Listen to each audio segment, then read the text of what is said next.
Thank you.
Lumayan alhamdulillah.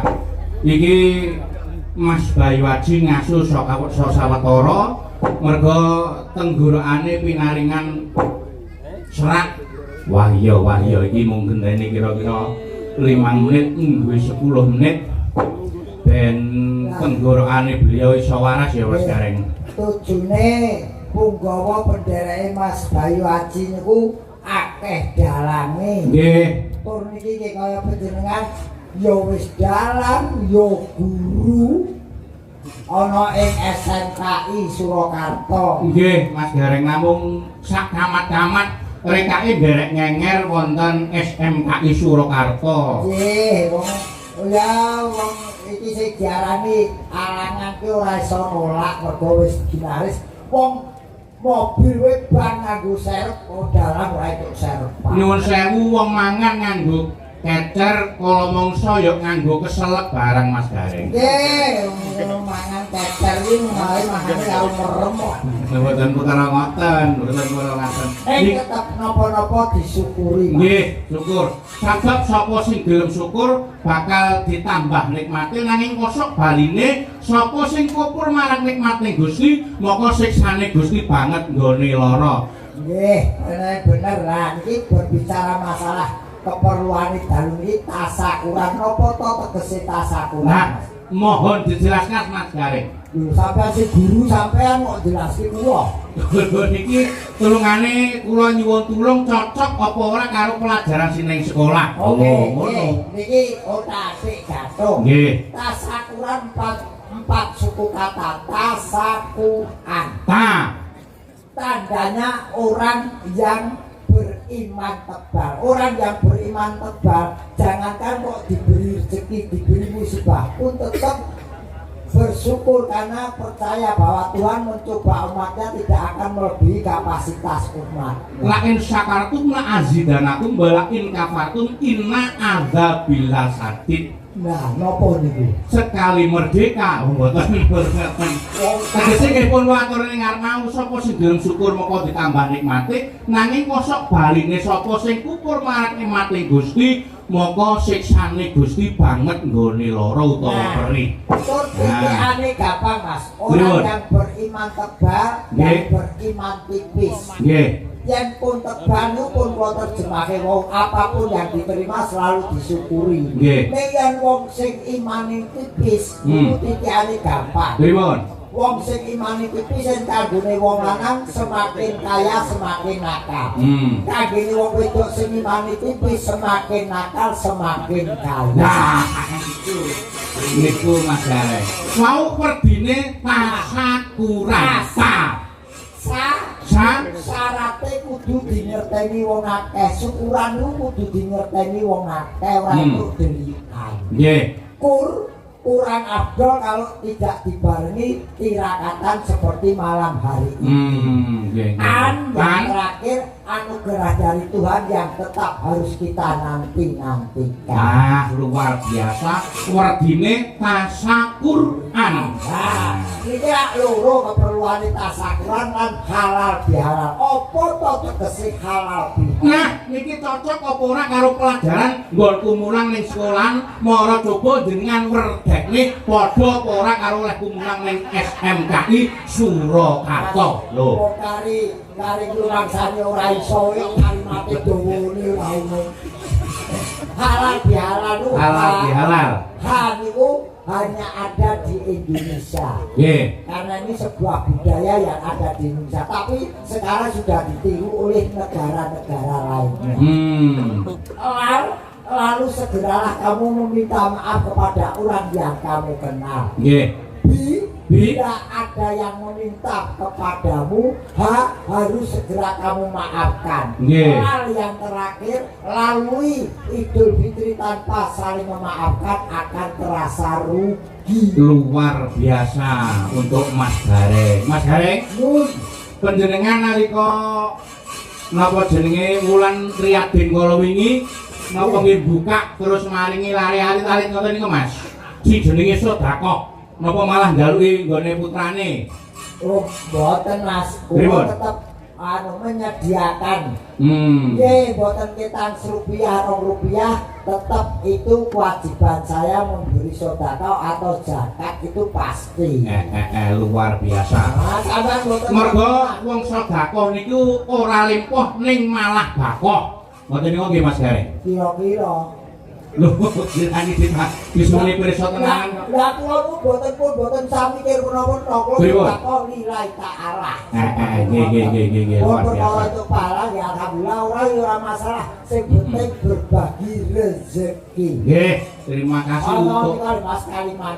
Kalimatnya begini ini bab tetulung, Bang. Nggih. Napa tetulung marang wong sing keluwen cukup nganggo sego sak puluhan. Nulungi wong kodanan cukup nganggo selembar godhong gedang. Nulungi wong susah cukup nganggo sak ucapan. Tetulung kuwi gampang, sing angel kuwi matrape atimu supaya gelem lan seneng tetulung marang wong liya. Luar biasa. Nulungi lu gampang nganggo karep boten. Nggih. Tegese nek nulung aja nganti mentung. Nggih Mas Gareng. Nulung mentung apa? Lah niki tulung jenengan jelasne cocok boten kalih kula nek maringi manuk napa menehi pelajaran teng sekolahan. Tegese tulung kok nganti mentung niku pripun? Lho. Besok diklarke. Pripun? Iki dalam penuh dengan tanda tanya. Iso tanda tanya. Kebawa takon wae. Wong kan dhewe to. Ini dalam Sarmadi. Asli dalam wis kok dalam ndi? Trenggalek, Mas. Trenggalek. Trenggalek mergo niki terakhir nggih. Niki putune Minak Sopal. Lho. Nggih, ya kok terenggiling. Ora balik terus. Marmut. Tetulung aja nganti mentung. Tetulung ya sing ikhlas. Duwe kekarepan dibalik pitulunganku. Kaya nek mbok bucal ngoten niku nggih Mas, kaya nek yo buang ngoten niku aja nganti apa karo pelajaran sing tak tompo di sekolah. Aja nganti apa sing dibuang utawa sing diilangke ning WC kuwi terus digoleki maneh lho ngono Mas. Niki pripun? Niki mumpung akeh bocah-bocah iki. Nah, nika mriki kaya budaya ora arisan ngono. Nah nggih, warisane pun dimodelke mau kok. Nggih. Niki mumpung sami kepareng menggah. Sinambi ngerantos Mas Bayu pulih, bayunipun. Mas Bayu sampun pulih bayune. Lah nggih, tegesipun nyatanipun pulih malih awit nuwun sewu. Sok tenggorokan menika menawi nggih adem menika sekala mangsa pancen radi keseleo paminipun ngaten menika Mas. Iki kok buli wis kaya Bayu Haji. kau biar kaya Mas Bayu Ardi. Nggih. Wah, bareng didepi ngarep Bayu pucet. Kula niku mboten kira mboten ngendono Mas, kowe donga kula masih tetep sehat bagas waras. Mungkin mung sedelo mawon terus masih iso munggah meneh. Wis Mas waras lho. Niki sadurunge ben tambah sehat ben bagas waras. Menawi kula kepareng nyuwun dipun selawati riyin Mas. Oh, sing ngasto bareng-bareng apa ijen? Ijen riyin. Sinten? Mas Gareng. Pusing kok. Ora. Iki kepethuk pisan merintahi nemen. Lho, kula mboten merintah. Kula Mas Bayu sampun paring Mas dawuh. aku ki ora bal-balan kok dalan yo ono cadangane. Mas Bayu sampun paring dawuh, Mas, mancak mati niku nek kula tak mundur sekedap nuwun sewu Mas Gareng mati ampun entuk mandhap. Yo aku urung yen tugas belum selesai Nah, mriki. terus panjenengan nyuwun selawatan kersanipun anggenipun ingkang kagungan kersa menika kagungan dalem, kagungan damel menika saged barokah, sehat lahir batinipun, rezekinipun mulimpah. Kula sing takon, selawatan ku sing pundi? Padang rembulan Kene sampean iso mbok nyanyi dhewe. ya ora enek bedane antarane ora enek bedane antarane wakil dalang karo nun sewu dagelan. Ya ngono to, Mas. Wah, terus kan dalam pocokan jalur. Lah iya. Sik aku tak nyuwun pirsa karo para penonton sik kira-kira nek Mas Gareng niku selawatan setuju napa setuju? Setuju. Lho niku aklamasi Mas. Kowe iki dalang apa provokator? Wong nari kok setuju batur dhewe. Piye kok aku setuju pokoknya Mas Petruk selawatan. Iki akan selawatan ku ganti kopong tak bracok. Aja aku. Ora iso. Pokoke ora iso. jenengan gawe kawan dhewe dider-derke dhewe. Ora iso. Mene kula mboten apal kok. Ora iso ngono jaro jawab. Ya bisian. Ning ngono Ora sampe mak ora mati kowe. ya mene yancer-yancer kowe kene Anter-anter kok golek alamat. kowe kene wakilane terus digetaki. Wis ben wakil pemerintah. Ning Ning ngono ayo ning. padang rembulan-rembulane tanggal siji. Jadi tak tentu. Yang pengen urip lumayan seragam ponoan Gor ibu. Ya.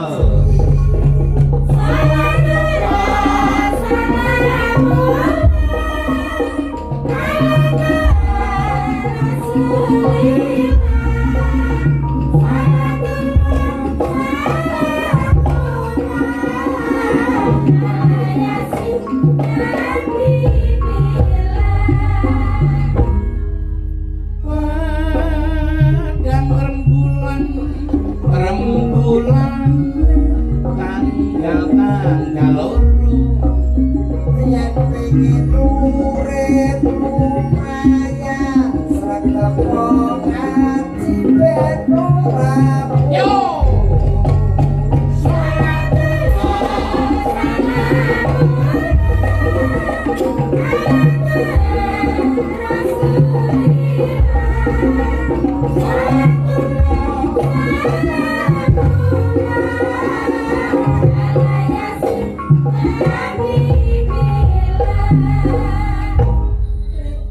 Tidak dipelani Solatnya ojo nganti lari Apa maneh yen wayah takut Solatnya jo diukur-ukur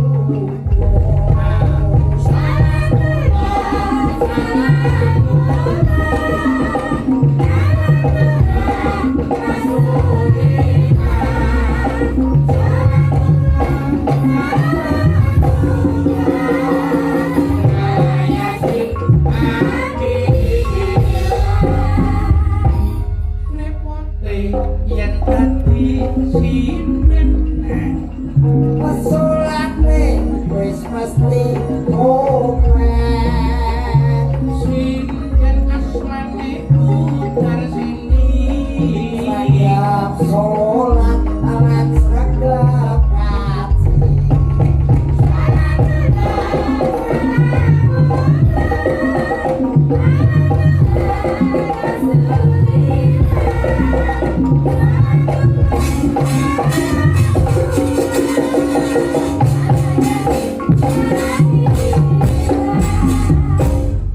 hop set eling-eling repote yen dadi dalang tansah sregep anggone sembahyang dalang asmane Pagiyarto asolate wis kalepi